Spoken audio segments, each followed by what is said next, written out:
All right, so here at the SA Boxing Talk podcast, I got my special guest Nomeva here with us today. Mr. Ndongeni got a long story coming up, but firstly, how are you doing? Hayden, I'm good, Brad. Thank you for having me, and I'm good. I'm great. All right, so let's go back to the beginning, all the way back to that start of your career. But let's even start before you started boxing. You were actually not a boxer, you were a rugby player, a star. Let's talk about that. My first love before boxing. Obviously, I was a rugby player. I liked rugby more. I still do love rugby more than boxing, but just that I don't follow rugby at all now because of busy doing boxing. Yeah. And I had to end up taking myself to boxing, loving boxing, but my first love is rugby. I was playing rugby a lot from my village, and then I grew up until I was a Eastern Cape champion. That's where I stopped. That's when I stopped the rugby because I had to fight, and then I broke my shoulder in the process while playing rugby, and having to defend my title. It was a problem. I had to postpone the fight until I was okay, and I had to stop rugby because of those things. But I loved rugby a lot. I loved it more than boxing. You loved it more than boxing? Yes. But now do you still watch rugby to this day? No, not really. But I do follow there and there. I don't want to lie. I follow there and there, but I'm not into rugby that much now. I know some of the players, and luckily, I have players that are still in rugby that I know I grew up with, and then that I know also from the area that I'm coming from that are still playing. So I follow only those players now. Let me get this right. So you got the nickname. Nomeva's not your name; it's your nickname. My nickname. You got it from rugby or From boxing? rugby. So you got it. Why? Like, what did you do? What did you do to get a name? To translate, it's like the wasp. So it's the wasp. So it was a song that me and my rugby team that used to sing when we were playing, and I liked the song, so I would start the song every time. So what happened is when I was boxing and then they come to watch my fights, they will sing that song for me every time. So because that song only sang when I was fighting, and then it ended up being my name because everyone started to hear the song Nomeva every time I'm fighting. Nomeva every time. I used to be the bomb before I was Nomeva. Yes. I remember this. I was the bomb before Nomeva, but because of the Nomeva was too much, people will come and sing Nomeva from my village, from the rugby guys that I played with. They will come and sing Nomeva, and then I ended up being Nomeva. I remember because there's a clip of a ring announcer saying like the bomb. And how long did that last for? How many fights? Until maybe 8. Oh, so it happened for quite a while. Yeah, until maybe 8 fights, because 7 or 8, between 7 and 8. Because when I was fighting for my Eastern Cape title, that's when Nomeva came up. All right, so that's actually 1, 2, 3, 4, 5, 6. That was your 7th fight. I was fighting with Ayanda Yapi. That's correct. This is my 7th or 8th. 7th fight. Yeah. When I was fighting with Ayanda Yapi, there was the day that Nomeva was born. So up until that point, I mean, you had a lot of knockouts, TKOs as well. I was still the bomb then. Yeah. So you were doing the bomb. So then it changed for you because that was a 10-round fight, first time you'd ever done that. My first 10-round fight, my first title fight, and it was scary, it was good, it was big. It was the biggest fight for me. It is the fight that took me... You had a lot of experience. Yeah, it's the fight that took me inside boxing. I was just a boxer before, but after this fight, everyone could see that, okay, now this is a boxer. Right, and so it made you a man. Yes, it changed everything around my career in boxing, and also my focus, because this fight, if I can tell you about that fight, the Eastern Cape, I was fighting after I already wanted to stop boxing, because I didn't fight. After this fight, if you can check on the dates, my last fight before this was exactly a year. Yeah, literally. Yeah, this was a year later after I fought.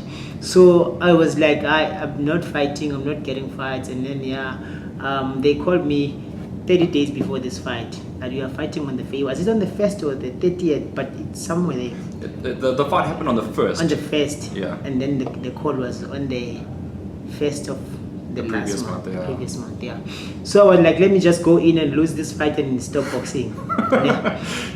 That's really the mindset. So I have you like, I have that. I was like, let me just go in and lose this fight and stop boxing so I can have an excuse, because Chief was not going to let me go. So I was like, let me just go and lose this fight so Chief can get out of my case and I can stop boxing. But then as soon as I trained for a week or two, I felt the confidence coming in, and then I was like, hey, I can beat this guy. Yeah. You know, and then I was like, I don't want to lose. And then I ended up winning the fight. But it was just like, I need to go in and lose and then stop boxing. And then the next big one was the SA title, which also put you onto another level when you Godfrey Insamande, when you fought him, like he also had a lot of experience, and it's another big one. But you managed that was a big one also.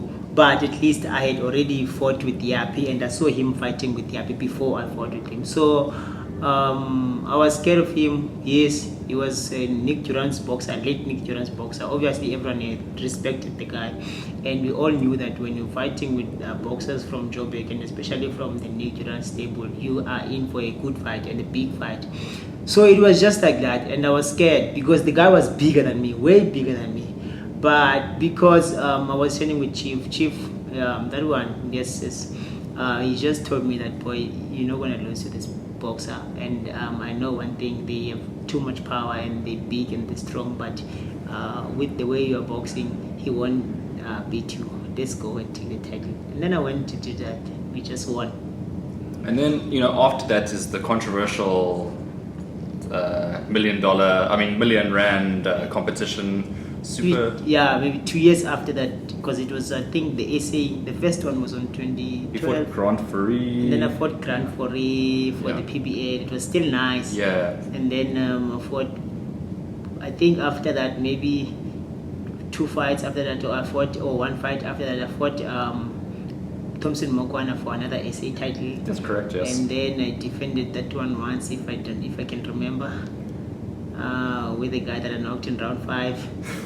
And it was a defense. Yes. Yeah, and then after that I fought for this is PBL, and there was PBL and maybe so the fight that I wanted to talk about as well before we even go past it is Patrick Malinga. That was a night and a half for you. I'm going to Patrick Malinga was the biggest fight. We're fighting for IBO International. Yes. He's a very strong guy. He was a very strong boxer. I think he's the hardest fight I've ever been into, in terms of being hard. Not the cleverest boxer I've met, but the hardest fight I've ever been into. Because I remember he knocked me in the very first round. I think 1-2 punches I was down in the first round. And I remember the ref, after counting, boxing, you're gonna love boxing. Remember the ref, after counting for me, he came to me and said, you're still okay.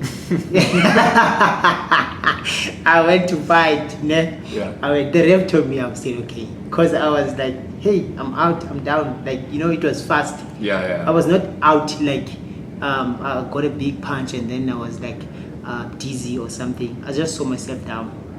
The ref looked at me and said, you are fine. And then I stood up and then I was like fighting. He said, fighting. Boo! Let's go. Chief was like, jab, keep on jabbing. I jabbed. I think after not even more than 30 seconds after I stood up, I knocked him down also. So it was just like that. I think I dropped him 4 times before round. Was it 5 times? 5 times before round 6. And when I was coming back after round 6 to my corner, I was like tired. Not tired as if I'm tired, I can't fight anymore. But I was just tired of being in the fight. Yeah. I was just bored. I was like, I've done everything. This guy is not going anywhere. Yeah. I dropped him so many times, but every time I drop him down, he comes back very strong. Like he comes stronger than before. And I will see I feel like it's as if I'm the one that is coming down from a knockdown. When he comes to me after I knock him down, like yes, he was more than anything. So I came up and they're like, okay. So I came back to the corner and they were like, hey, I'm gonna tell Chief now, but hey, I'm tired now. Chief could see me. He was like, boy, I can see you are tired. You don't want to be here. This boy is not going anywhere. Just go and box, run away and box, run, avoid the punches and just box, relax. He's not gonna go anywhere. He's too strong. I did that. Islanan crowd was behind me all the time, telling me what to do. Every time I could hear the noise and the sounds. Every time I led a jab, everyone said I would led a 1-2. Everyone said it was just nice. It was a nice environment to work under. I was just feeling that I'm not alone. It was a busy fight. If it was this time with COVID, no fans, trust me, he was gonna knock me out because I was gonna be tired. I was gonna just lose the confidence and everything because he was too strong. So it was a very big fight. Man. Yeah, jeez, I wouldn't want to. The crowd helped me. Chief helped me a lot because he understood what I was going through and he did not shout at me when I can't do everything the right way because he understood. But I'm out, I'm tired, I've done everything. The guy, Patrick Malinga, was still there. He was still like, yes, very strong. Yeah, a very strong guy. And then after that, you had one more fight in the Eastern Cape, and then I saw you for the first time because at that point, do you want to talk about why you left Chief at that point? I left Chief in that situation of the 1 million rand that was not coming from Dixie. I won the PPL after that, and then I was expecting a payment of 1 million rands. Things did not go my way. I did not get the money. I did not know what was happening. Both me and Chief, we didn't know what was happening, and I didn't understand sometimes. I thought maybe Chief is supposed to know better, and I was just angry at anyone and everyone. But I went home in Eastern Cape to just try and relax, because a million rand is a lot of money.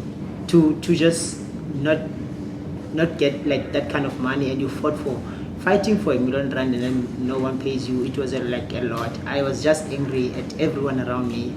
I wanted to stop boxing. I had already told my mind that I'm going back to school. I want to stop this boxing because no one is helping me. Chief doesn't know everything about this money, how he can get the money for me. So it's more like a managerial side of things. It was not his fault. It was not his problem. It was also what we are all being told, with everyone else that was involved. So I kind of somehow thought maybe he was supposed to fight more than we were doing, or I also thought maybe he cannot do anything. I had mixed emotions. I didn't know who to blame. I was not blaming him, but I was also thinking, he's supposed to at least push, and I was like, let me just stop boxing. I told him I'm going back home, because also now he was also frustrated. He was also obviously looking forward to me getting the money, but I just maybe think he did not know what to say to me. He did not know what to do at the time, because also he didn't have power to get the money. I told him that, hey Chief, I'm going home, he's thinking, I'm going home to the village. I said, okay boy. Did not ask when am I coming back or anything. And when I was sitting home, I was like, I don't know what is happening, I just don't wanna box again. I don't wanna come back and see the people that I've been staying with and I've been boxing with and then everything, and then we all expected things to be better and change. There was Colin. Colin was like, okay, was checking up on me, how is everything, and then, okay, I was also checking. I was talking to people. Almost everyone was asking me about this money. Everyone was talking, everyone knew about the money. So it was like, and then I was like, hey, and then there was Colin on the other side. I can help you. You can't stop boxing. You still have a lot to offer. Like, okay, I understand this guy. But how is he gonna help me? I was like, okay. promised me that okay, there's someone that can help me. There's someone that can at least get something, and I knew of the person, So like okay, maybe these people they can help.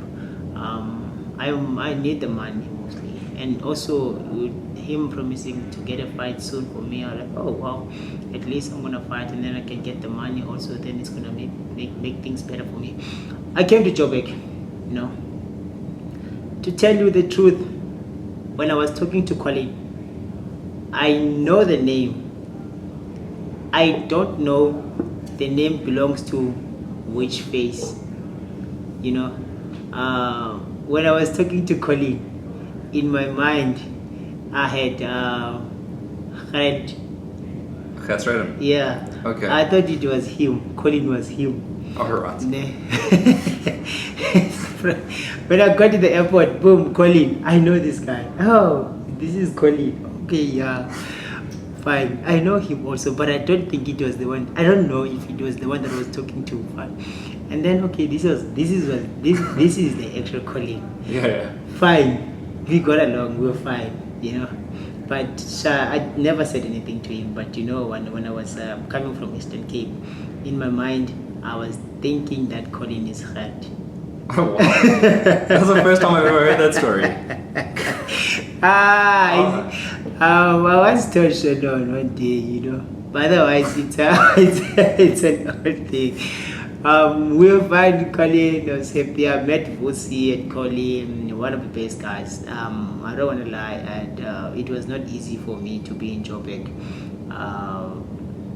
when I just came in that year. So Vusi was there supporting me with everything, and made sure that because he liked me, and he also knew what kind of a boxer I am, and he was just helping with Colin and with everything, and because he can understand me way better, much better, so he was always coming to me where I stay. He was always checking up. He was always making sure that I come to the gym, telling me what to do, what not to do in Joburg, So because of him, Joburg was easier. Is Joburg a scary place for someone that's coming from like the Eastern Cape, for example? Yeah, it is, and Joburg life is very fast, and you need at least to get someone who can at least show you what not to do, what to do, most of the things, Otherwise, if you can just come from East London and then you are in Joburg, and especially coming from the township, and then you are in Joburg and you are in the place where I stayed, there's a lot of things happening there. It's a busy place, So you just need someone. If you can just be alone, you might end up not finishing at least the month, because you'll be stressed and there's a lot, But those who survived, if you survive like 2 months in Joburg, you will never go away again. Yeah, because it's happening in the side. Yeah, because Joburg is everything. But if you cannot survive the first or second month, when you leave Joburg, you will never like Joburg again. But if you survive those 2 months in Joburg, you will never go again. Alright, so let's go to your first fight in Joburg. It was at Empress Palace. Everything was set up for you. I think the WBA Pan-African title was your first step into that organization. Mzonke Fana was a big fight. I remember you telling me you've always wanted to fight him at that time. He was a big name. And you got a majority decision that night. It was a super close fight, super hard fight for you. What was going through your mind? It was a big fight. It was at the time. It was. It was my first time fighting in Joburg, Empress Palace, under this promoter. I believe that Colin believed a lot in me, and it was very good. We just started our relationship. We didn't even want to test me. You started with a hard fight. We didn't even want to test me with something easier. But you didn't complain. I didn't complain. I'm a boxer, Yeah. A boxer, I don't want to lie. A boxer, I don't believe if a boxer is going to say, I'm scared of A and B and C, so and so. That's not a boxer. You can't be a boxer and don't have a heart. If you are a boxer and don't have a heart, you must just go to church and be a priest. That's it. So I'm a boxer. Even if you can ask me, I can fight Mayweather, I will tell you yes. I'm a boxer. Do you think it was... But that night, do you think it was a bad introduction to the It Joburg was not fans? bad. But you won the fight, but I mean... It was not bad at all. I wanted the fight and I was so ready for the fight. It's just that because of the kind of the setup that was expected, or maybe what was expected from me, and then to get into a fight like that, it was not really a good thing. I should have fought Mzonke Fana maybe in a second fight in Joburg, after I'm also relaxed, and now comfortable more than before. And to tell you again, Colin was believing me more, which is good, I respected him for that. But the promoter did not know me, and I don't want to lie, the promoter didn't have interest in me at all from the very beginning, because he didn't know me, but because he has a very good relationship with the manager at the time, and then he believed what Colin believed into, and then he just gave it because Colin says so, Otherwise, the promoter didn't even believe in me. He was just doing his work because of the colleague, if I can say so, because like a relationship, relationship and stuff. So he didn't really care what is happening, and then whatever. He gave me the fight, fine. He didn't even want to know who's this, how we can help him grow up like any other boxers and stuff. He just wanted me to go into the depth and then see if I can swim. That's it. So I swimmed. I mean, after that though, after that, you got some Escalada. You knocked him out early. We still joke to this day about Emilio Norfat. After that fight, I didn't knock Mzonke Fana out. Yeah.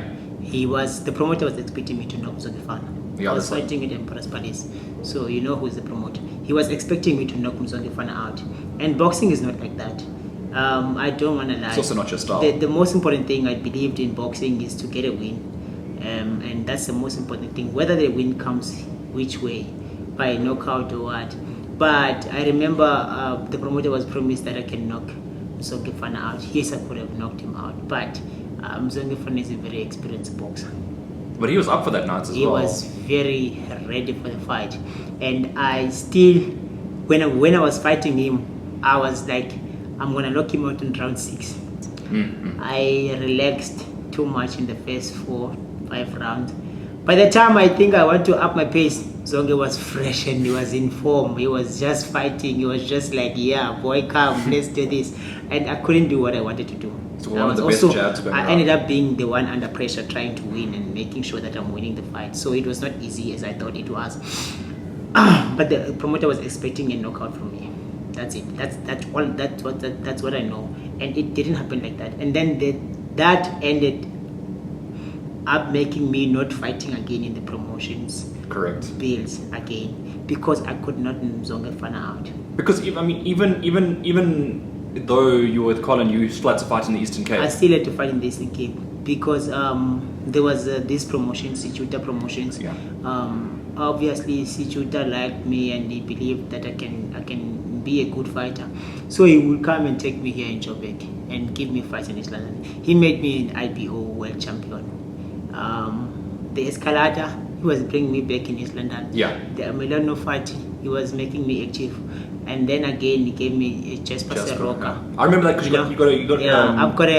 Yeah, I got a thing that was happening, an injury was happening, and then there was Brian Waisoki. Yeah, he helped me a lot. He was there. He was supporting. I still have your jacket. And everything. That jacket that you wore with the Waisoki plumbing. Actually, I don't have it now. I don't know who took it. I think from my cousins, one of them took it. Otherwise, he was helping me a lot, and his wife. Yeah. So he dealt with the pain, with the injury, and he helped me throughout the fight. And after the fight, taking me to hospital and making sure that the pain is being taken care of. Yeah. So it was Situta Promotions that was giving me all those fights. And after that, I had the IPO. Back my promoter. Say, let's go to America. Right, and that's where you fought your first taste of overseas. When you go to America, I have to vacate my IPO. Telling me that in America they don't recognize IPO. And okay, yes, they don't. But you know what? I understand now that IPO is a world title but it depends who has it. Because Anton Joshua had the IBO. But can I say something was- about the IBO? yeah. The IBO is usually stronger when it's next to another title. Yes. So Anthony Joshua has the Yes. IBO. He And doesn't have it other on its belts. own. He has it with the Yes. other belts. Yeah. Yes, and also that I know of. That I know. Even the South African title. The South African title is more heavier or more respected when it's with a certain boxer. Correct. Yeah. So after winning the IPO, my promoter told me that we're going to America. I can't pay for this sanctioning fees and stuff. I have to do this. If we're going to America and you want to defend the IPO, you're gonna have to pay this much. Don't have money. I'm a boxer.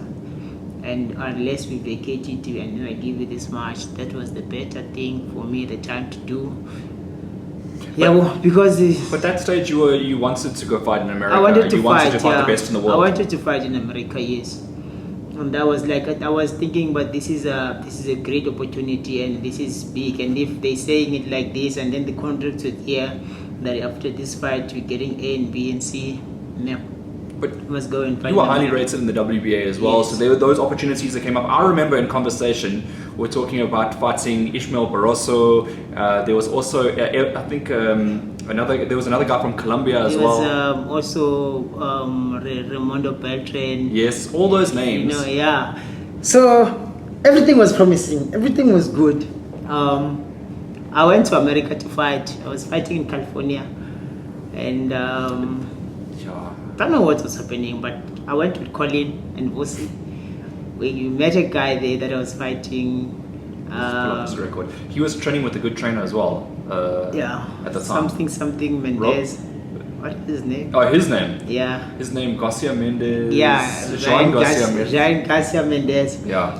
When you see the guy on the way in, he doesn't look like he's a fit guy. He's a strong guy. He's got like his belly in there. He's fine, no six pack and everything. He doesn't look like a fit boxer. He just looks like a fat guy. I'm like, I'm gonna knock this one out. And I also thought I was gonna knock him out. And obviously, the promoter and everyone expected me to knock him out. The guy has only, I think when I was 40 minutes, he has 19 wins, 1 loss, or maybe something like that. 19-1-1 at the time. Yeah, he has 19-1-1. Yo! The guy was strong. He's from He was Mexico, too like strong. he's He's a from- Mexican. yeah. He's a Mexican that has a record like that. Don't think you, and then you think you're just gonna knock him out. It's Not- fine. yeah. I'm a boxer. I need to say I'm gonna knock. I have to give myself confidence. I have to be confident going to the fight. I have to win the fight. You before I go undefeated into at that time. Got I'm full of undefeated, confidence. yeah. I have to be, but everyone else needs to look at the fight and see how it goes. Except me. I have to know I'm gonna win. Yeah. So I went to the fight. I won the fight on points. I was clean. I was winning the whole fight clean, 10-0. And then I disappointed a lot of people. My promoter was disappointed in my performance. He did not give me anything after that. We started not getting along. And also the promoter, he was also helping me with the 1 million rand that I was owed by Dixon Mola. I think also it after we did not get along with so many things in America and coming back, and I was like, I can't do this thing. I can't be expected to be a knockout specialist when I am not, So I ended up like being on the best side of the promoter, and it did not like me.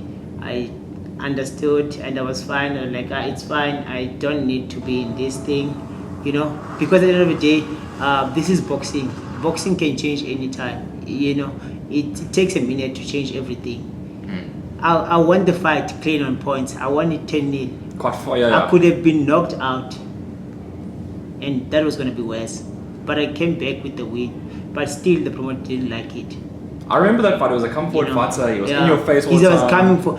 Bruh, I was sitting down. Vusi and Colin, they are still giving me instructions on what to do. The guy is jumping here next in front of me. Before the bell rings, he's already here. He was keen for that. I'm a South African boxer. I'm tired. I'm like, yeah, you know what? It's. But yeah, every time I have to come up from my corner and run to the other corner so I can get some space. Because this guy is here. He wants to fight. But I was expecting to knock that guy out. I could not. I threw like every punch in the body, which I thought maybe they would take him down, but the guy was coming back hard. So I ended up not getting a good side of my promoter's eye or whatever. I didn't mind. It was boxing. I ended up like losing everything. I never fought again for a very long time. I was rated number 2 in the world by WBA. As soon as I left my promoter at that time, because I told him that I'm going, he said no, I don't have. Okay, the promoter said to me, I don't have anything for you. I don't have plans for you, so you can go. I have many boxers that I have plans for. That was said to me that you can go. I'm not gonna use you. I've got many boxers that I have plans for, so you can go. Fine. So you didn't feel the love, and that's obviously like... Yeah, I left. Yeah, because I knew from the beginning that the promoter did not have interest in me. Yeah. You know, it was just because of who I'm training with. Yeah. So Colin believed in me. I stayed with Colin for quite some time, but I'm going to the reason why I left Colin. Yes. I trained with Colin. We had a nice relationship. I don't want to lie. Colin is one of the great trainers that I met, and then until I don't know. That's okay. Until when I was like, okay, I'm looking and I'm like, Colin is working very close with the promoter, and now everything that the promoter says, Colin is doing it. And if the promoter did not say anything, Colin is not doing anything. So we were always waiting for something that might be said. But I was like, no, Colin is too loyal to this guy. I need to go and look for something else. Because at the end of the day, I'll end up not continuing with my boxing and end up training only. I left, went home. When I go home, I met with Sichuta, I met with Kaba of Kaba Promotions. Both of them, almost day in between.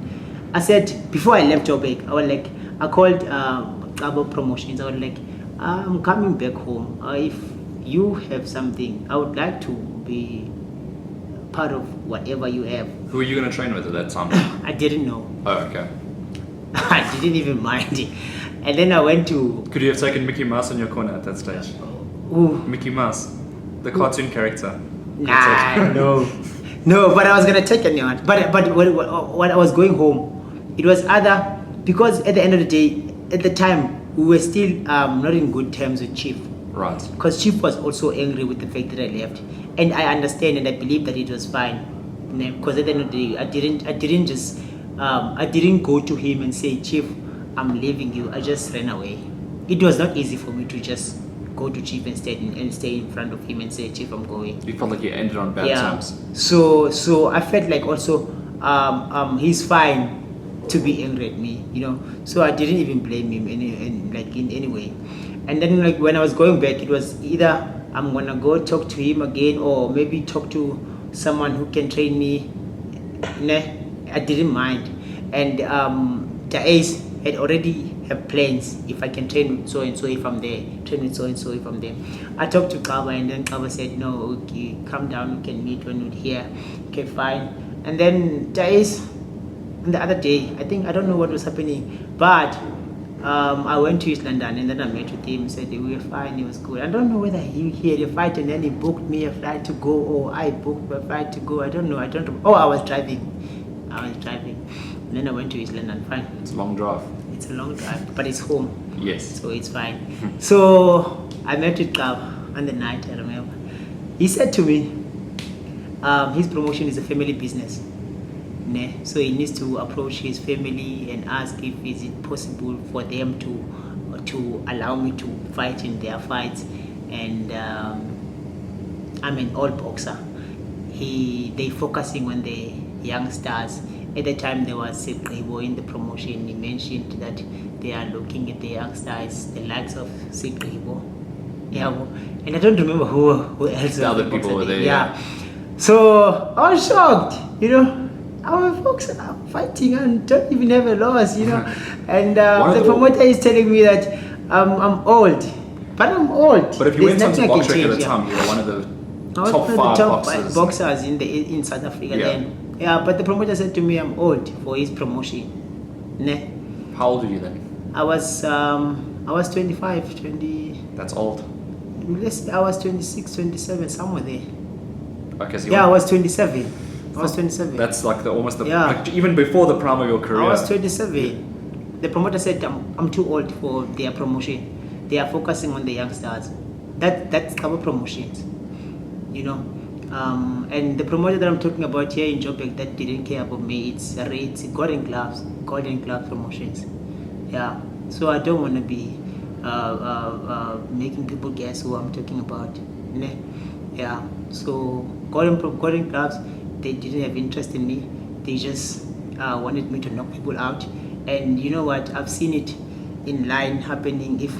If a boxer is gonna go in there, if he can't knock people out, it's not a good boxer.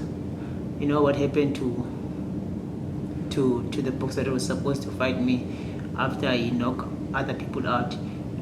Komanis was supposed to be a boxer there. He was gonna be promoted. They wanted him to knock people out. He got knocked by Mokoena, and he was out of the promotions. And Mokoena also was supposed to knock people out and come and knock me out. He got knocked along the way. I remember we were talking, trying to build a fight. Yeah. So if you don't do what is expected,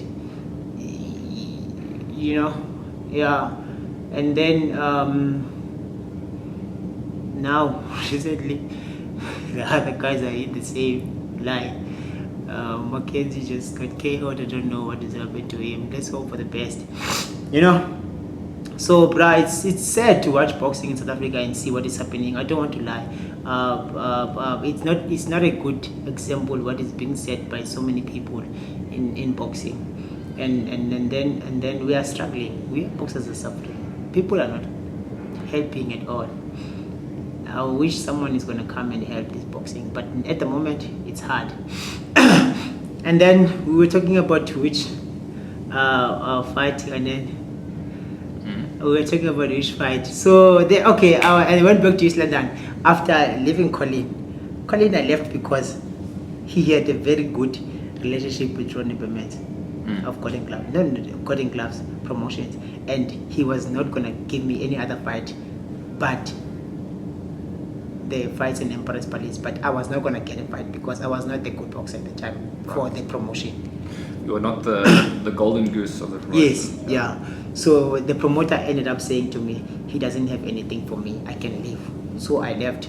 But I had a contract with the promoter and the partner in America, in California, who was Banner Promotions at the time. Mm-hmm. So what I did was not to ask for a release form, a release letter from them.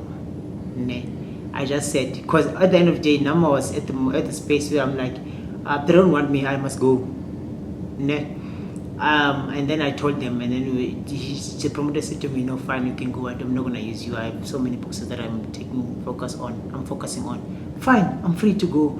I had fights in South Africa. After that, nothing was said. Okay, everything was fine. After that, after talking to Matiti rejected me, and the ace was still helping me. He said, there's nothing I can do at the moment for you now, but I have a friend in America that can take you and help you and get you fights in America. That's Louis Tapia. That's Louis Tapia. Okay. The ace took me to America. He made means to make me go to America and have fights there and kickstart my career. When I got to America, everything was fine. Boom. I met with Floyd Mayweather, sat down like this, like how we are sitting like this. Floyd Mayweather looked at me and said, what weight are you on? Like, I'm a lightweight, 135. I said, 135? Yeah, I was stand up, I stood up, and they were like, yes, you are a tall 125, you can be a champion anytime. He said to Louis, get him 2 fights. I'll make a fight with Davis Tank. Oh, wow. Ne? He said to Louis Tapia, get him 2 fights, get him win 2 fights. I'll make him a big fight with Davis Tank. He's a tall 135. Ne? And the record, after hearing the record, he said, get him 2 fights, I'll make him a fight with Davis Tank. Yeah. Then that was 2017. Ne? Yeah. Louis Tapia had a problem of not talking to Leonard Alep, the manager. So it's the CEO of it's the Mayweather CEO of Promotions. Mayweather Promotions. Yeah. Louis Tapia had problems with Leonard Alep, and then doesn't So want to ruined talk to everything. him. That ruined everything for me. And also Louis Tapia trying to get other fights for me from somewhere else, but that guy in California said I have a contract with him. I have to give him 40% of whatever I fight for. That's And Banner Promotions. that Banner Promotions. Art Paletto. Yeah, and from my understanding, I'm like, I had told the Golden Gloves that I'm going, and then they said you can go. We're not gonna use you anymore. But when I got to America, then the guy said, I have this contract with this guy, and it is true. And then he will have to give me 40% of whatever. But your fights in South Africa. But he doesn't even want to give me fights. He doesn't even give me fights. Ne? Fine. So you're in a tricky situation there. Yeah, we said to Louis Tapia and said, no matter you're a good boxer, we have a 4-year contract. We can wait. The contract will end in 2018 June. Ne? But that was a long time. Yeah, but that was a long time. It's 2017 still. I'm waiting for 2018 June. I stayed. December, I was like, I want to go home. Ne? Louis Tapia booked flights for me. He was supporting me. He was giving me everything. He was making me send money home every month to my child. Believing that when I'm coming back, at least I'm gonna get fights in the next year after the contract, and we can be free and fight. But I came home and I decided no. 2018, I can't go and stay another 6 months there without fighting. Because at the end of the day, I'm a boxer. I need to be active. I need to fight. And I was like, let me change and see if I can get fights in South Africa. I called Sean Smith. Sean Smith also wanted me to come to his gym for a long time. I was like, Sean, do you still have that offer? He said, anytime. I'm like, I'm on my way. The Ace was planning something for me. But to go back to the Eastern Cape? To go back to the Eastern Cape, Right. and he was already trying to organize a trainer for me to train me while I'm there if I'm not going back to Chief. And then but what I saw is that the reason why I left the Ace's arrangement is only because I was looking at the situation. I'm like, okay, in East London I'm staying home and I have this car that I'm driving fine, which is gonna make it easy for me to go to gym, but I'm not gonna make money to buy petrol if I don't have a fight, and there is no sponsors, there is nothing. I've seen Joburg a bit. I can get something. There's potential, yeah. So I was like, let me just go try my luck in Joburg. Let me just go and see what happens in Joburg. And Sean is promising me everything that it's gonna be fine. I was like, okay, sharp, cool. I came to Sean. Sean put me in a house. It was fine. We were good.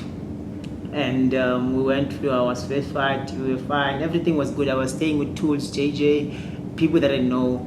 It was just a nice arrangement. I was staying closer to the gym. It was just easier, and taking good care of everyone.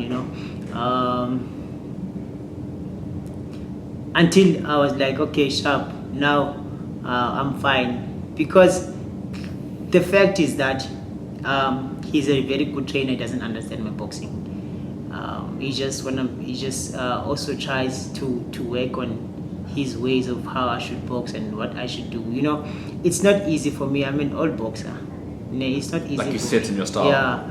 So I have my own different style, and I believe that it's been working for me for a very long time. So I sat with him. We had our ups and downs, but most of the time we were good. But there were things that were just turning me off sometimes. And I stayed with those things still, but in terms of his training and his work and his also trying to manage and make everything fine, Shem is the one that tries more than anyone in terms of So you put trying in to get efforts sponsors. know, making sure the boxers are at the gym, training with the boxers at the same time.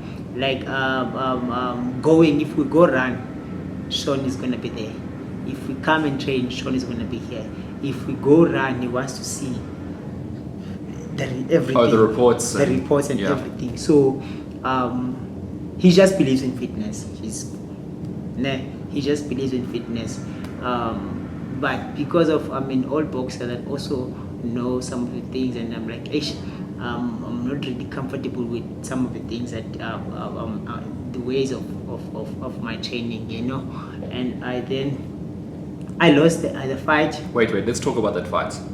Okay. The very first time, Devin Haney, America, you went with Sean overseas, and big fights, big stage. First time I think you'd ever been on something like that. Like Devin Haney was like a whole nother level.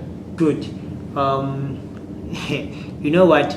That fight was on the 10th of January. If I'm not mistaken, 10th or 11th. 11th, but maybe because of the time difference. The time difference, So I don't wanna lie, it was a very difficult December of my life, that one.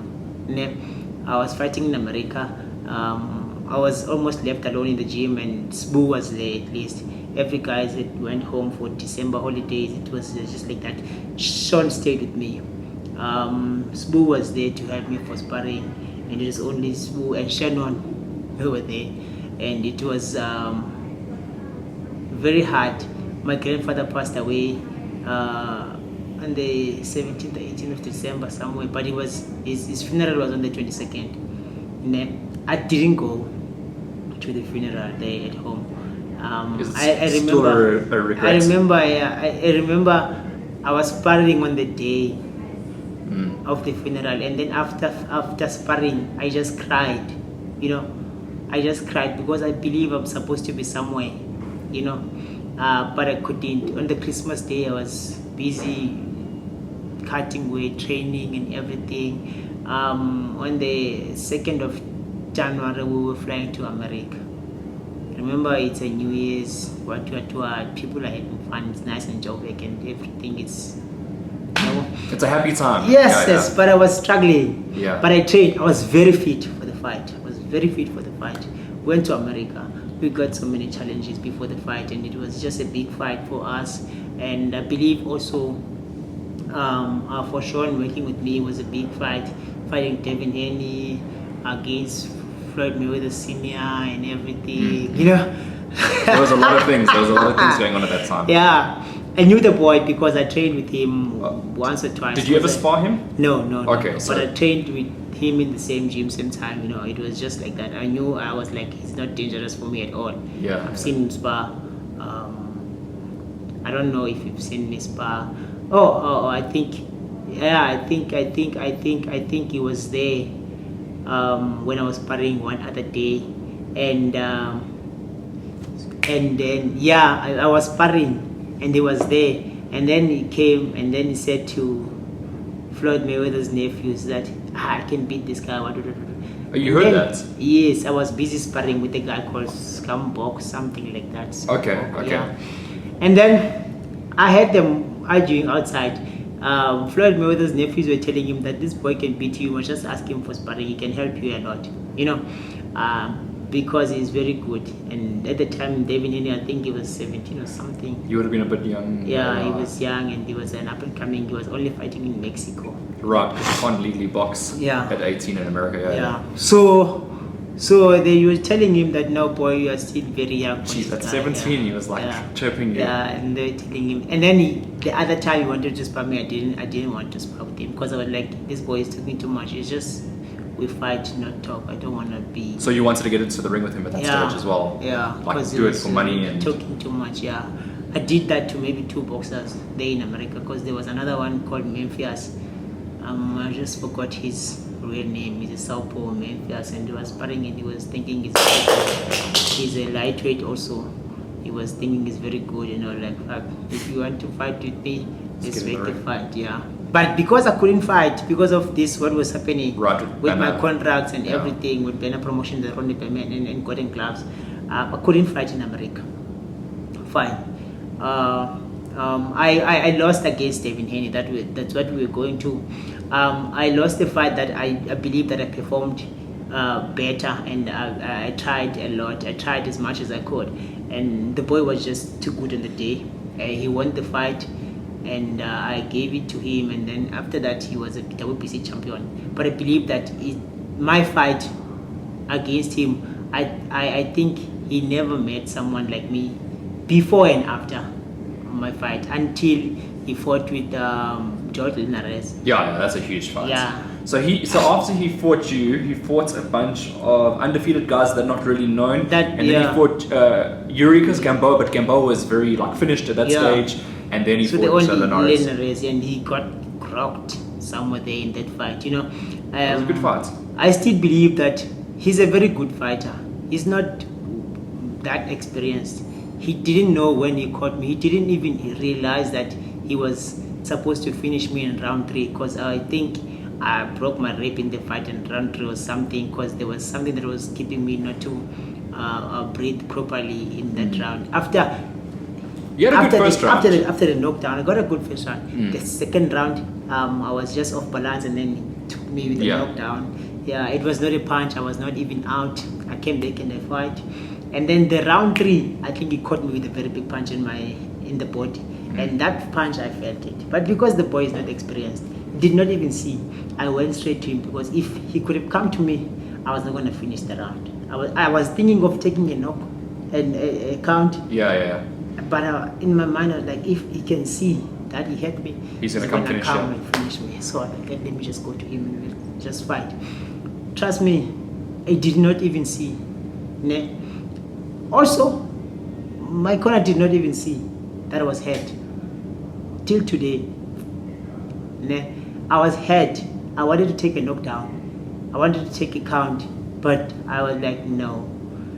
If I do this boy will finish me. But I still believe if it was Chief, he was gonna see that, because it was a big punch and it shook me a lot. It changed me. It changed everything, the way, the rhythm, and everything. But after that, I came back. I was fine, and the boy was getting tired. And round 8, 9, and 10, he was dropping down a bit. And before the fight, they had asked if to 12 rounds, but because everything that was happening was against me, I had blood results. They were fresh from Life Hospital here in Fourways that I took just a day before we fly. And then when we got there, they wanted me to do a blood test. A lot of blood was taken out of me. Obviously, I'm supposed to be not 100% after taking out that much blood. And then they changing the fight, the everything. Now it's a WBO title fight, international. We didn't know about that. But what is going to happen to the contract? Nothing happens to the contract. Hey, the next day, just 3 days, 2 days before the fight, the next day there's another change. We're fighting for WBC. Yeah. What? Okay, what is happening to the fight? The following day, before they weigh in, they want us to change the round. I'm saying I'm not gonna do that, because I cannot. Because I cannot change the fact that they bring in the titles. Because obviously they maybe had already signed them, pay for them somewhere. Yeah. I said it's fine. Devin Haney is gonna fight for the titles, and then I will fight for the titles. It's fine. But if there's nothing changing in my contract, I'm here for the 10 rounds. And if you guys are changing to 12 rounds, I'm not gonna go there until the contract changes. I did not agree to that. So when I was fighting, when I was in round 9 and 10, I was thinking if I could have said let's go to 12 rounds, but then it's fine. So that was my first loss.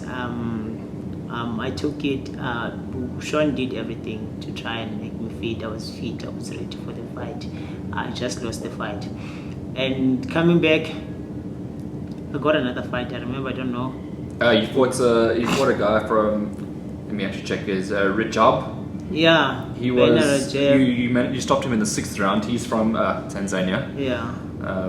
It was a space where I just need to get a win and be back in boxing. I think after that I lost again to to Prince Dom. Yeah, that fight, still to this day, I mean, Glomo's gone on after that fight. He's got a lot of confidence now. He defended his title, he won it by split decision.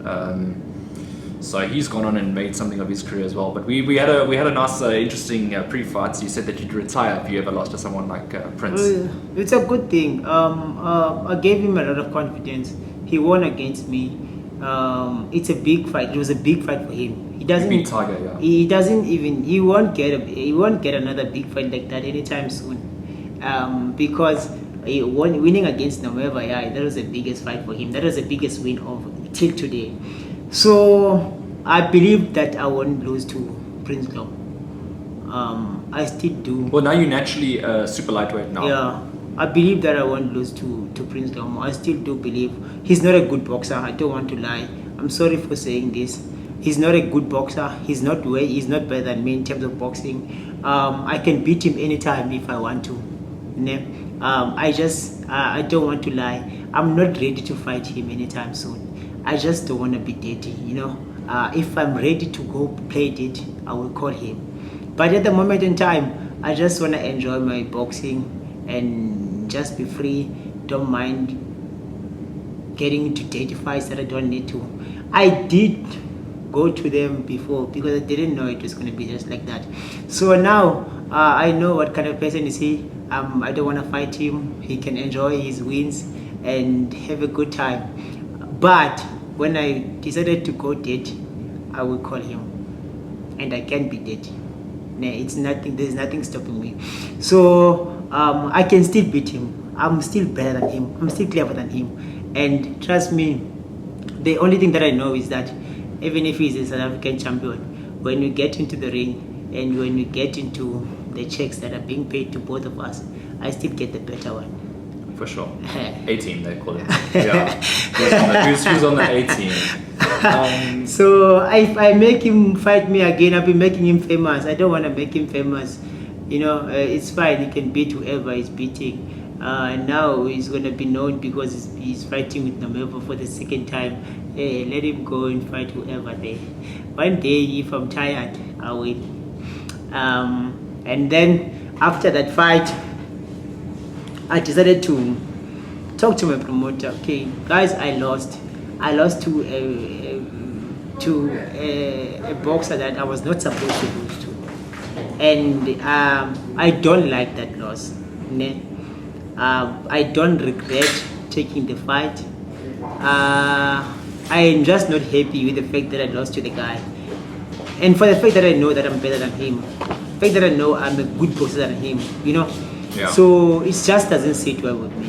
But I am not ready to just waste my time again trying to go and fight with him. Surely there's no money in that fight though. Yeah, at the moment, yes. It's just like for people to see the revenge and stuff. It's not a revenge like it's not a revenge like let's say who is this guy? Bronze Bomber and Gypsy King, know? That's a different level. That's a different level. Yeah. This is a South African champion. That is a South African champion that I don't even need to be. I'm not in a space where I need a belt to be the boxer that I am. Yeah, I can fight Stevenson, he lost to Donald Boone. You know that, right? Like yeah, similar. I can be a boxer and do so many better things without any title. And until I get the chance to go for a better one, a good one. So for me, running behind South African champion that is not even good with a bad record, and then I don't think it's a good thing. It's fine. He won. He knocked me out, but that's the first and the last blow that was good in the fight for him. But I mean, looking at your next two fights, Bison Guayani, who's fought in South Africa many times from Malawi, and then Peter Pambeni from Zimbabwe as well, who came through, and you're not fighting at like the big venues. You're fighting sort of like you were in Secunda, then you were in Soweto, and I don't know where you're going to be fighting next, but you got an announcement as well. The announcement is coming. Chase is busy now doing a fight tomorrow in Polokwane, so is that going to be announced then? So after this fight, Right. So everything will be announced. Contracts are signed. And So by the time this interview goes out, which will be in a week or so because it's we do it like that. Yeah. The tournament would have already The been tournament announced. will already been announced. Yeah. Yeah. So announcement is coming very soon. I'm not sure if maybe it might be still not announced. But I saw some rumors of you soon. fighting someone from Philippines. I'm fighting someone from Philippines. Another rumor. I signed a contract, and I'm getting ready for the fight. And it was the fight that I was asking for my promoter in the matchmaker, because I was like, guys, I fought a guy from Tanzania and Zimbabwe after my loss, and I got nice wins. That I think now I need to up the game and get like different kind of boxing and pressure and style, so that I can also check myself and test if I'm ready to go again. Because I know I'm ready now, but I just need to, make sure that everything that I think I've been working on, it's fine. So it's a good thing. I have a understanding promoter in TLB that is also trying to look for what I need and trying to help me in such ways. So I'm happy, After this fight, then I believe that next year after this fight, we will be fighting for at least a good rating, or maybe something that will take us closer to Some being international the titles. contender. Yeah. And I remember, so there's a couple of questions I want to ask you now to wrap up. One of them was that Kombinisi, Munyai, that whole lightweight division blow That up, thing. everyone was so excited, and then you left. What happened? The problem is that I know that these fights are for fans. Right. And But they were big fights. You could have made they a are Super big Bowl, fights, maybe Ayanda and Kosi but as well. in South Africa they are big for only fans, not for us boxers, because we won't get anything. Do you think the money is not It's not gonna be there. right? Okay. Who's gonna pay? Because Super Bowl would be nice. Community's promoter, I don't know them, but they never maybe said anything about any of the fights. So they never approached you. Yes. So Munyai doesn't have a promoter. Does he have a promoter? I don't know. I think. No, I don't think he I has a. don't No, know. I don't think he has a. My promoter. Same with Nkosi. My I think. promoter is there, but also she once mentioned one of the fights, but with nothing reasonable, So it's the fights that when I look at them, I'm like, they're very good fights for people, for the fans. Of course. What about us boxers? What about me mostly? Because at the end of the day, I'm looking at. Well, here's the thing, right? So, fighting someone like Pambeni Yeah. versus fighting someone like Munyai, I mean, there's a level difference, isn't there? The level difference, and it's also I don't want to lie, the minds and everything that is happening before the fight, the preparations are different. So- the risks of going to the fights, Damage. I'm also different from fighting someone I don't even know. I don't care. I don't have pressure of having to do A and B and C and D according to this way. But when I'm fighting someone I know, someone I know, Munyai, I'm gonna have to now think, wow, this is what I need to do, and this guy is like A and B is like this, and okay, this is what can happen if I lose to this fight. This is what can happen if I win to this fight. There's a lot of things that I will have to go through.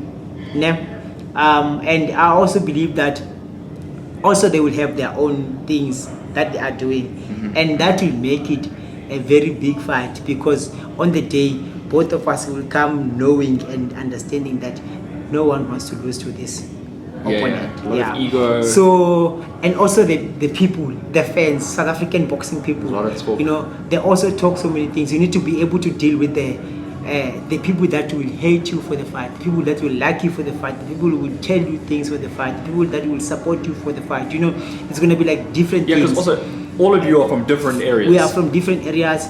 We've got people that like us. We've got people that don't like us. We've got people that are there they've been waiting for the opportunity to say, yes, now this I fight is always happening. knew this guy was like this. Yeah. So you need to be able to take all those things, So I was like, okay, this fight is good, but looking at it is good for only boxing fans and the promoter on the day, but not the boxers, because there's no one talking about anything that goes to what we will fight for, what will be paid for the fights, if the fights are happening. And you know what?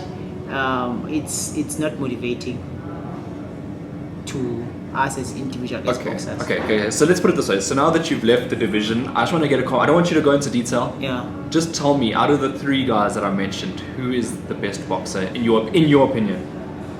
I'm gonna tell you straight. Before I tell you about each and every one of them, I'm not scared of all of them. Right. Okay. Yeah. We'll get that out the way. Yeah. I'm just asking you to comment because you probably won't fight them because of the different divisions. Even if I have to fight them, because they come in. Munyai was a bantamweight, now he's a junior, he's a lightweight. Yeah. Komanesi was a featherweight, now he's a lightweight. I don't know about Ayanda. I think don't Ayanda's know where he always... started. Oh no, he did start quite low as well. Yeah. Because he beat Joshua Studdard. Yeah. So it was bantam somewhere there. So they coming to where I am soon, especially Munyai. Munyai is almost bigger than me, if not the same size. Yeah. Komanesi can stay because Komanesi is not a big lightweight. I'm a big lightweight if I have to be a lightweight. Yeah. And then Munyai is a big lightweight with experience. So with those boxers, with 3 boxers, who you asking who is the best boxer? Come on, you gotta give me an I'm answer. gonna tell you straight. Ayanda Ngosi is not. Ayanda Ngosi is not the best out of the... No. Okay. No. He's just a hard worker. Okay. If you're gonna fight Ayanda Ngosi, you just need to be fit. Right, so that takes Ayanda out the picture. So now you got Munyai and you got Komanesi. Now you got Munyai and Komanesi. Alright. I'm interested in this now. I'm interested in that one. It's easy. Munyai is a good boxer. Okay. Very skillful boxer. Very experienced boxer. Yes.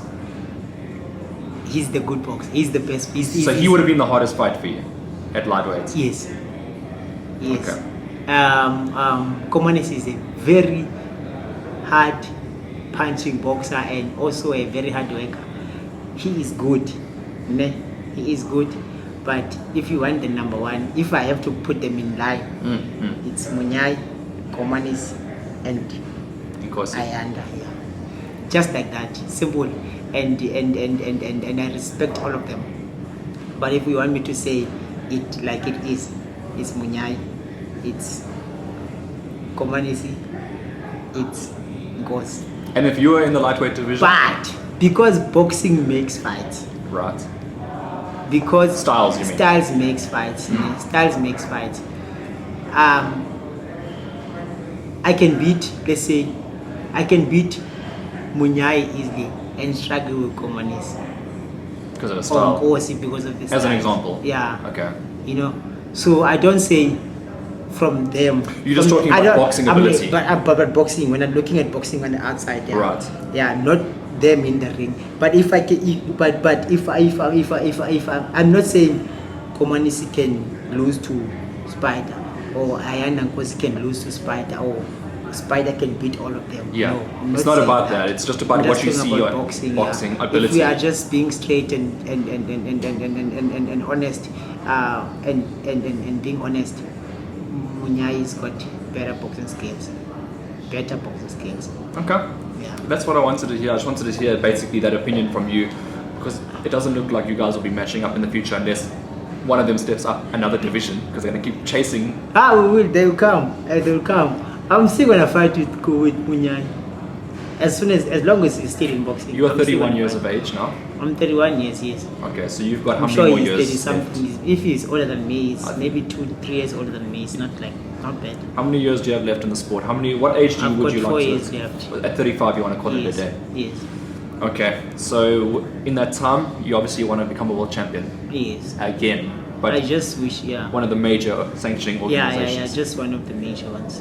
Yeah, because you were an IBO world champion. We'll never take that away from you. You were IPF also, so WPF, sorry. Yay! Maybe I want to. WPF, which you won against Django. I won against Energy. What is his name? Abraham Dan. Yeah, you won against him, and then you defended against Django. Sorry. Yes. Yeah, so you got a defense. All right, Nomeva, I appreciate it. I actually forgot one question. You rejoined Chief. Oh yes. I didn't want to. That's the one question I actually wanted to ask you the whole day, and I almost ended up forgetting to ask you. decided to, after everything that has been happening, decided to go back to Chief. And I believe it's an easiest thing. It was an easiest thing for me to do. And your first fight was against Bison Guayani, Yes. which I remember that fight. I was there, and I wasn't there for the Pambeni fight though. But yeah. And for Chief being there, it made things easier. I think I have this thing, attachment or something that I have to Chief. You never stopped talking to Chief. You know, you said. yeah. Like- We never stopped, even when we were still fighting, but we were still talking.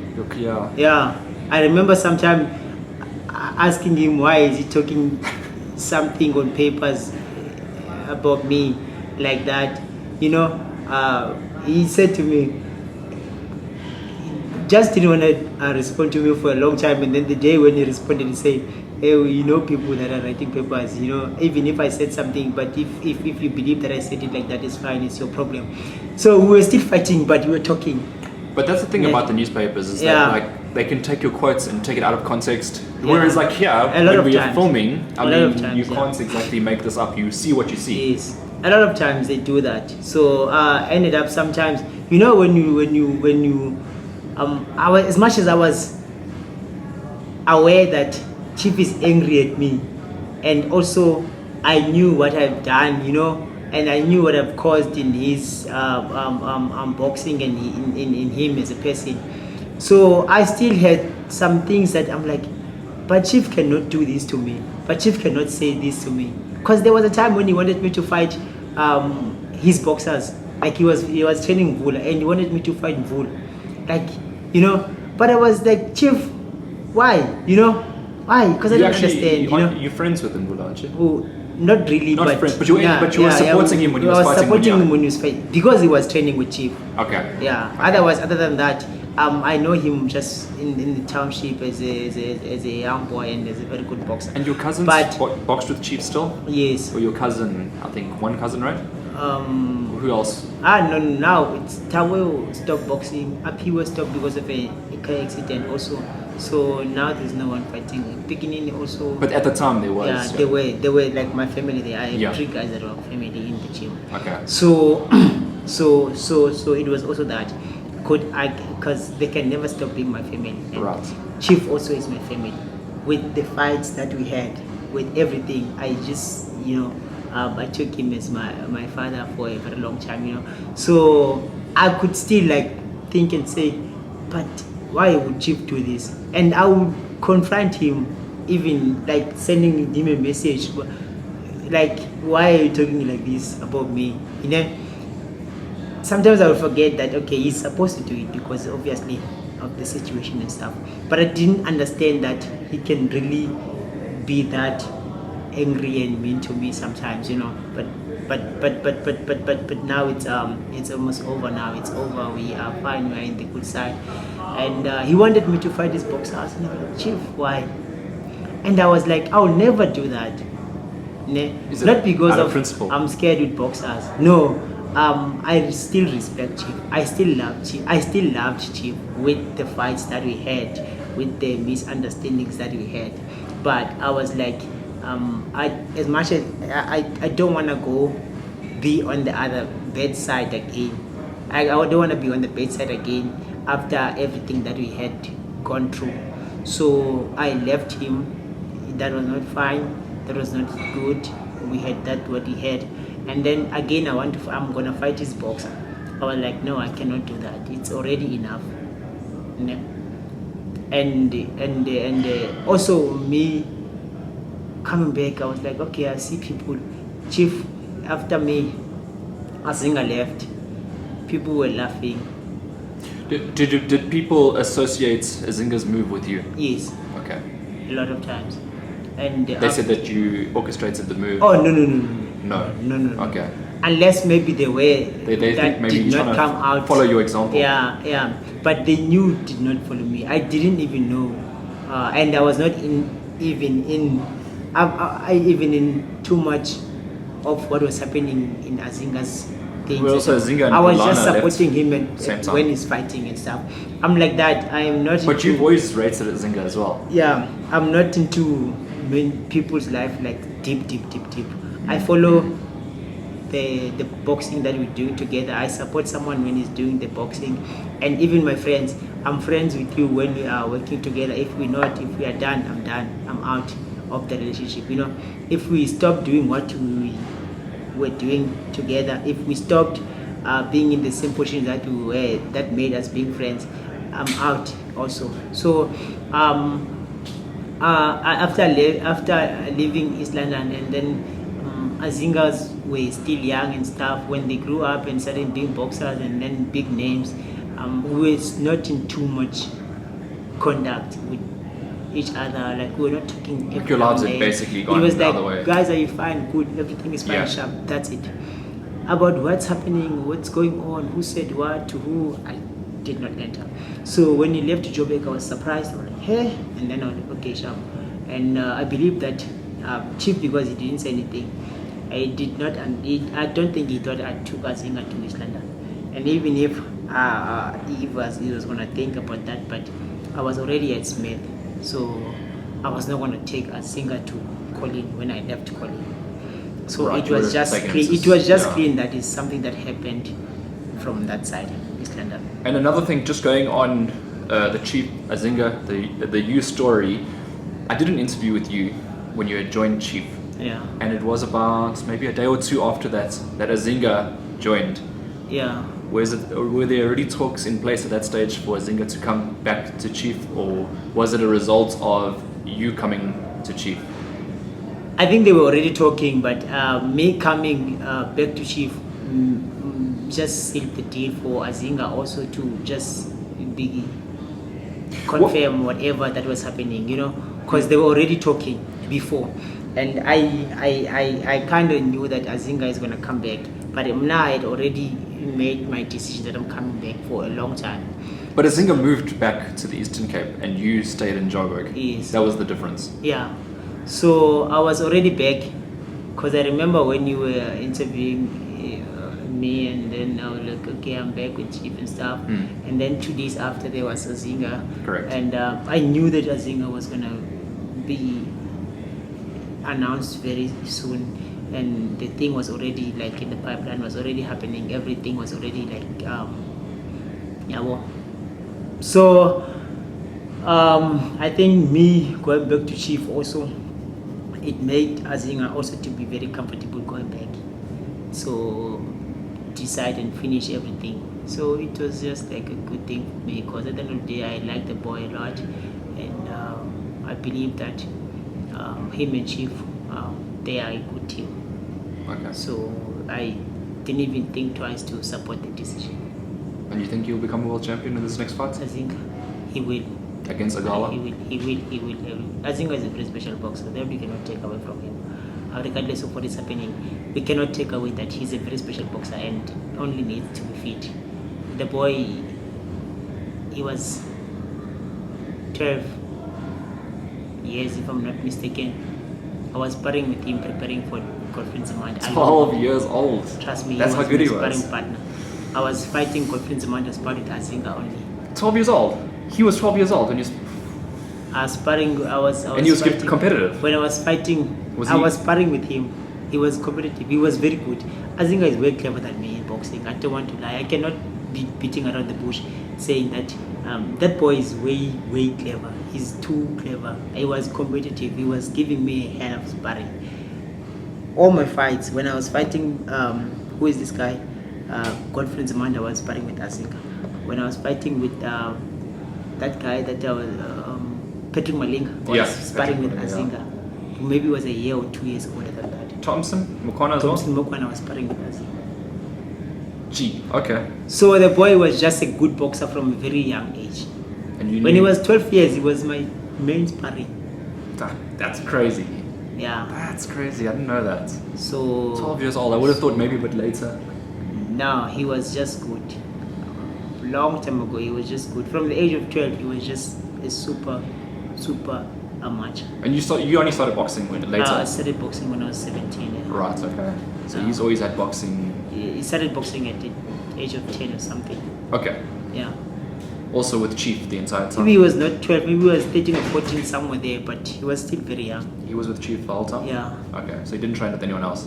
Not that I remember. He went to this other gym for 2 days, 3 days, and Right, trained okay. with Chief. Yeah, Very you know, small, because yeah. when you are small, your friends they go this side, you go this side, when they come back, you come back. You know, I think he went to the other gym in the same area 1 2 days, and then he was back. But he Back, started. yeah. He fought with Chief all of his fights and stuff. Okay, interesting story. So yeah, still more to come. Still more to come. But up until this point, that's your career. Anything you lastly want to say? Thank you again for coming on and obviously speaking your mind. The most important thing is that we as boxers, bro, we just need to support as much as we can, because at the end of the day, it's not easy. What we're going through before and after the fights, it's not easy for someone, you know, for anyone, you know.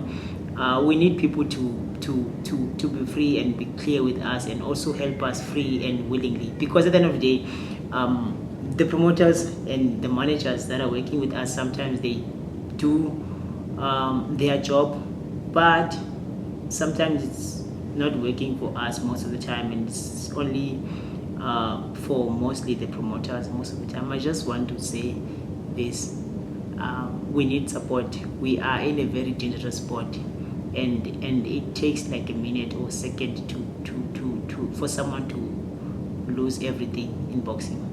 I want us to at least get support from people. We don't have sponsors. We need sponsors. I'm grateful to be one of the boxers that have people that are taking care of.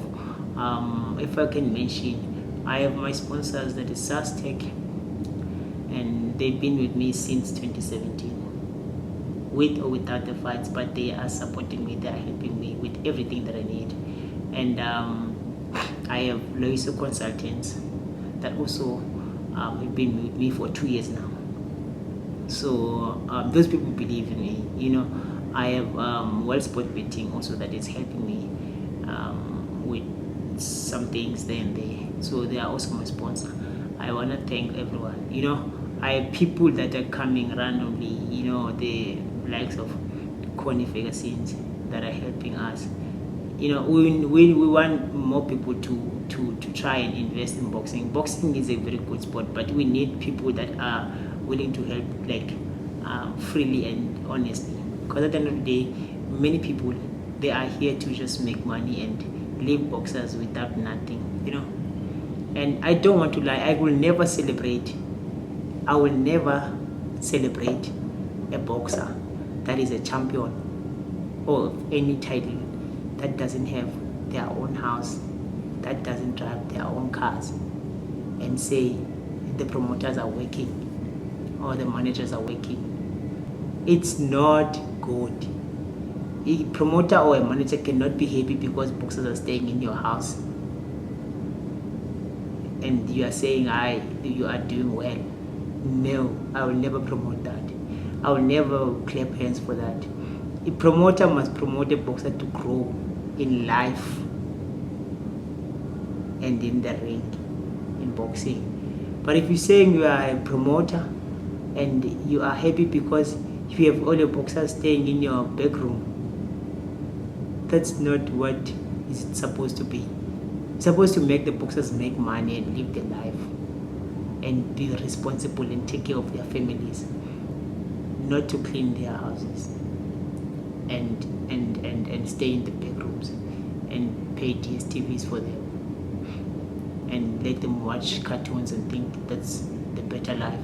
So the only thing that I want to see in boxing, I want to see boxers growing inside and outside the ring. People that are helping boxers help boxers to at least have some things for themselves, at least live a better life, not because you are including them in your whatever better life that you already have, just by saying I have a house, a big house in Sentin, and my boxers stay there. That's not theirs. They will never own that. Let them own their houses in Sentin if they can. Let them own their cars, drive their cars, then I can celebrate that kind of a promote. But at the moment we are still like struggling. Still You need need to change that. We need to change that, and we need to have people that are working for boxing and mostly for boxers. and helping boxers to have a better life. Otherwise, I'm grateful for those that are getting everything right. I'm happy for those that are being true to boxing, to the sport of boxing, those that are honestly helping the guys as boxers. But I'm challenging everyone to do the same. If there are people that are doing the same, try and help boxers. I understand everyone needs money, but let the boxers get what they're supposed to get, what what belongs to them, and what is good for them. Because every time a boxer go to a fight, they put their lives at risk. It's not easy to go and fight. You don't know what can happen there. People die in the ring. People lose things in the ring. People get affected by fighting. But if you're fighting for nothing, and especially for someone else's benefit, it's not nice. It's not good. So I want this thing, but if it can go to anyone that is watching, that can watch in South Africa, that can people try and help boxers and help us boxers, honestly, if they do, then we can be fine. We are competing against. I was saying something to someone 2 days back. We are competing against boxers that are only doing boxing only in America or UK or somewhere. Mm-hmm. Full-time jobs. Full-time boxers. Yeah. That get money from left, right, and center, from sponsors. No, they're not working. And they're their recovering. families and stuff. They have everything. They get injections. They get recoveries. They get whatever. They get whatever they need. The only work that they do is to go and train and come back and relax and go and train and eat. They have like people that are helping them with everything: diet, food. Isn't that what a professional should be? That's what it's supposed to be. But we are living in South Africa. So how can you call yourself a professional if you're still working at another job? We are living in South Africa. This is South Africa. South Africa, we have to go and work.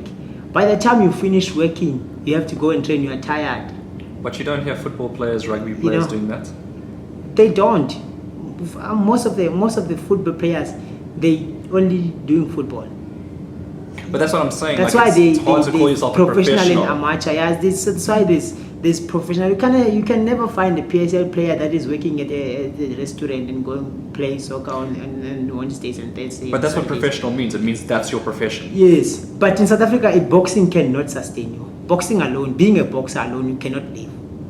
But if you can have people that can support boxing and have boxers, like let's say if you can have a promoter, one promoter can say, I'm going to promote 5 boxers. I'm going to put 5 million in this boxer. I'm going to pay them, let's say 1 million every year.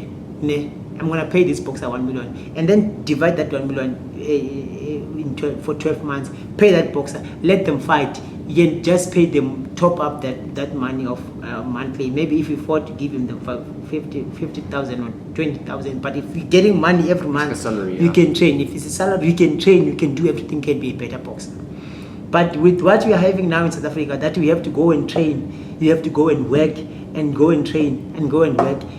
The most important thing now is to work for us, because we can't feed families by boxing only. We need to work. And by the time you finish working, you have to go and train yourself. We are tired. You are now training as if you are doing a favor for this boxing, but boxing needs your whole attention. But we can't do that. It's not easy.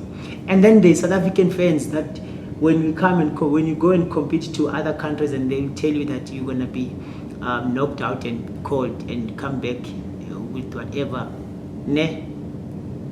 but they don't see how we are trying for us to even compete with those boxers. We are working hard. We are trying. We are pushing hard because those boxers have everything here. Easy. It's easy for them to be motivated and fight. Money motivates everyone. If you don't have money, you can't be motivated. If you're not getting money, you can't be motivated. So our South African boxers, our South African people, they're not supporting boxers. our South African boxing fans, they don't take us serious. Other boxers are not professional. Yes, most of us boxing professionals, we are not professional. But if people can support us as much, if there can be a way where people can see what we're going through when we get to compete with other countries and other boxers, they can see that we are working very hard. We are working very hard. So this is not easy. I just want people to respect and support boxing and boxers. We need a lot. It's for us to be the world champions. An ordinary fan can tell us that there is no boxer that can be a world champion in South Africa. Yes. But why? Why? Because I've seen everything. We are way better than those boxers there. But the problem is that they have time for everything that they need to know going to the fight. We don't have. There's always been a lot of talent. You're right about that. Nomeva, again, thanks for joining us. Interesting chat. Nice long one for people to listen to. Yo, it's a long one. But the loyal fans will listen to what you got to say, and the people out there who want to know more about you, tune in. And obviously, an hour and a half later. Thank you very much. Thanks.